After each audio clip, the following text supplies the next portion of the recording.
Welcome ESA Explores listeners. I'm your host for today, Laura Zurmühlen, and in this series, we're meeting the members of ESA's Astronaut Reserve. During the first phase of their Astronaut Reserve Training here at the European Astronaut Centre in Cologne in Germany, they are mastering key skills in spacecraft systems, robotics, scuba diving, and survival training. Our first guest today is Sara García Alonso from Spain, a biotechnologist specializing in cancer research and a passionate advocate for science communication. So we're definitely in the right place for that here. Let's hear all about her inspiring journey. Hi, Sarah. Welcome to the podcast. Hello, thank you. How are you doing? Very well, thank you. I'm really happy to be here for these 2 months. Do you already have a lot of training done today? Yes, it's been a quite intense day to me, but I'm really enjoying every single day here. Yeah. I will miss it a lot when it finishes. But right now you're still here in the middle of training and thinking back when you were selected for the astronaut class of 2022, what was the first thing that came to your mind? Oh, probably that's the word. Oh, or excitement, because I knew everything would change from then onwards. Yeah. But I was so thrilled about the experience that maybe that's the word, excitement. Oh. Yeah. And how has it been, the transition between then and your previous activities and jobs and coming here to the Astronaut Centre in Cologne, Germany? It's been such a journey, I have to say. Life-changing journey, because it's like living 100 different lives at the same time, because I'm a member of the reserve. That means that I keep my current job. I'm a cancer researcher. Yeah. So half of my brain is still there even when I'm here in Cologne. Oh, wow. And during these first 2 years, I have been, of course, keeping on with my research and my work, but I have done a lot of outreach activities. I have met a lot of people from kids to students, university, but also people from the aerospace sector, politicians, celebrities, a lot of people. And it's quite odd, quite funny looking yourself in that new situations. And now I'm here receiving this training, which makes me feel more prepared for future missions, more engaged with all the ESA community. Knowing all of you guys is just amazing. Yeah. What's your favorite part of the training here at ESA? It's difficult to tell, actually, because maybe it's the variety of content what I'm enjoying the most, because I didn't know what to expect when I came here. I didn't expect so many different things, because we have lectures, we have a lot of theoretical content, very interesting from a scientific, technical, and even political point of view. Yeah. This week we have learned about the EU political opinions in terms of space, but we have a lot of hands-on practices. We have the MVF training, the winter survival. There are so many different things, and you learn so much from all of them. Yeah. That this variety, I think, is what I'm enjoying the most. And you already mentioned you're still pursuing your job, your research job at the same time. Do you see any parallels between that job and the training here? Yeah, somehow there are similarities. In a laboratory, when I work, you need to follow procedures, you need to monitor everything, you need to have this result-oriented mindset, an operational mindset, because in the end, you cannot get rid of these procedure books and the security issues and norms, of course. You have to follow and to adhere to them. You need to solve all kind of problems that may arise, and they do all the time, because the experiment never works at the first time, and you need to solve it and redesign everything again. Yeah. So this creativity and this result-oriented mindset has helped me a lot to be selected and now to learn this kind of stuff that we need to learn as an astronaut. Yeah. I heard that you also do biology classes during the training here. So is there a lot of things that you have in common with your previous job or your actual job? Or did you learn a lot of new things in these classes? And no, in the case of biology, I had already knew everything. Yeah. I have worked in some of the experiments they show us during the practice, because they show, for example, how to grow organoids and send them in sounding rockets to check how they behave. Yeah. It's something that I do know in some of the rockets, but I do it in the lab, and I Right. have already started as scientific collaborations. Okay. Who knows what can arise from there? That's cool. So you could teach the others as well a little bit? Well, how to pipe it at least. I give them some advices because I have been doing that on daily basis for more than 12 years. So it's like breathing to me. Yeah, I can imagine. And I don't know if you've been following a lot of also scientific experiments that are already up on the space station or currently done for space research. Do you have a favorite experiment or scientific research area related to space, actually? Yes, yes, I do. I have read a lot about many different experiments that I think they are really cool and they're promising to apply here on Earth and really improve life of people. For example, there are a couple of them related to my research, so I'm more interested, of course. One is for drug design. I work on that. I isolate proteins that are targets for different diseases, in my case, lung cancer and pancreatic cancer.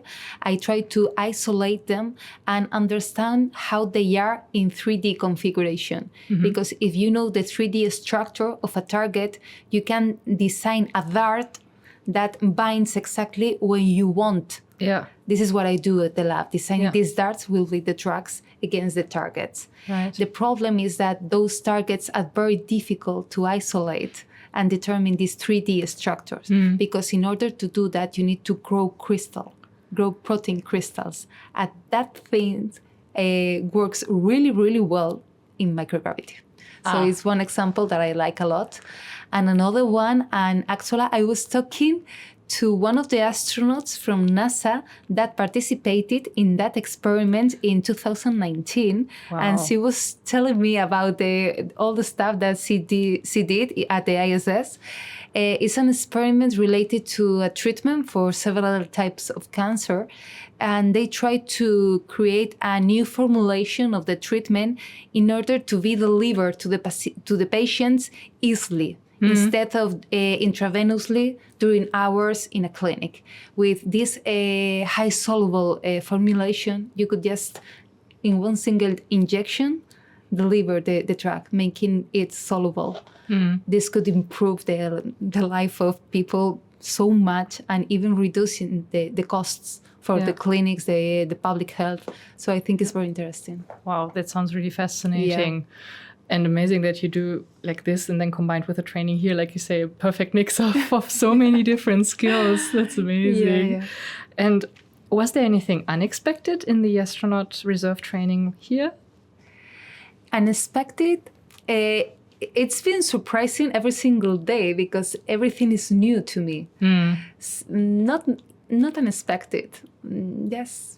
A surprising? A surprise, yeah. And exciting. I'm thrilled about, how it's going to be tomorrow. I think it's the first time in my life that I want Monday to start. So not like back in school where you were like, oh no, another week. So it's amazing. I'm so excited about every single day. And well, the day will bring us today. It's very interesting. It's a very good feeling. Yeah.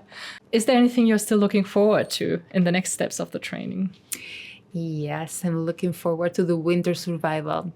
I have contrary feelings about it because I love this kind of training. I myself have been in survival training several times, and I want to learn how to light a fire and build a shelter and work in teams. But on the other side, my tolerance to cold is really bad, so I will suffer for sure. Maybe you got kind of adapted here in Cologne, Germany already, but not that much.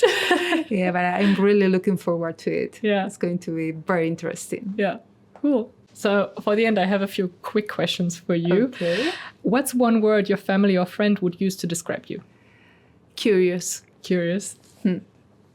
What's the most memorable place that you've traveled to? I will say Thailand because I went there for my honeymoon and it was memorable and I really enjoyed it. Nice. Do you have a favorite space mission? This is not going to be original at all, but I will say Apollo 11 because it was monumental for humanity. It's just making the impossible a reality, and also for the 400,000 people that support and work for that mission all together to make it a reality. This teamwork is just amazing. What's the best advice that you've received in your career? Don't let the fear dictate your decisions. Oh, that's a good one. Yeah. You need to face it and overcome it to expand your limits and make your world and your big picture even bigger. Yeah. What's the most challenging environment that you've worked in so far? Maybe my own laboratory, because for some time I had to work a lot with radioactivity, and the security measures were quite strict and tough. And we also work in animal facilities with high security. We have special showers to get in. So this is a very controlled environment. Yeah. And do you have any fun team bonding moment to share? You already mentioned the group of other astronaut members of the reserve. We really get on very well with each other. I don't remember any specific one. We have a lot of fun together. Yeah. And I think that winter survival will give us a few anecdotes for the future, that's for sure. I'll have you too. I have to invite you all again. And then, I will tell you. Yeah, perfect. Do you have any inspiring moment related to space? So like an anecdote or a person that you met or you would like to meet? I have met, surprisingly, so many astronauts, and learning about their experiences is quite inspiring. Yeah. Because they know how to solve problems, how to overcome, how to learn to be comfortable during the uncomfortable zone. And you can learn a lot just listening to them. Yeah. But I'm also a very big fan of Carl Sagan because of his outreach level. I think it's very important to communicate why we do what we do and the benefits and the beauty of universe and science. Great. And that's what we're doing here, communicating about you and your projects and the training. So great. Thank you so much for coming today. And thank you for having me here. It's been a pleasure. Thank you. Thank you. It's been fantastic to hear about all these exciting steps our members of the Astronaut Reserve are taking. If you enjoyed this episode, don't forget to subscribe and share it with anyone curious about space. Be sure to follow us and our Astronaut Reserve members on social media and visit esa.int for all the latest on our missions, training and behind-the-scenes updates. Until next time, stay tuned and keep exploring with ESA Explores.